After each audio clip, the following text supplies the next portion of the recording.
તો ચાલો મિત્રો, હું આવી ગયો છું દોસ્તારની વાડીએ. મોટર હાલે છે, જુઓ મિત્રો. આ ઘઉં છે, આ ઘઉંનું વાવેતર છે મિત્રો. આ વાવેતર ઘઉંનું છે. આ વાડી છે મિત્રો, જોડાતા રહીજો મિત્રો. આ વાડી છે, અહીંયા મોટર પણ હાલે છે. પાણીનો અવાજ આવી રહ્યો છે મિત્રો. થેન્ક યુ મિત્રો. આ વાડી છે મિત્રોની, આપ જોઈ શકો છો.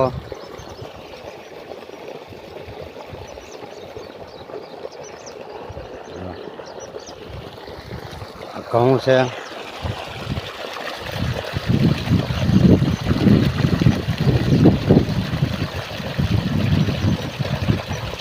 થેન્ક યુ મિત્રો, બાય બાય.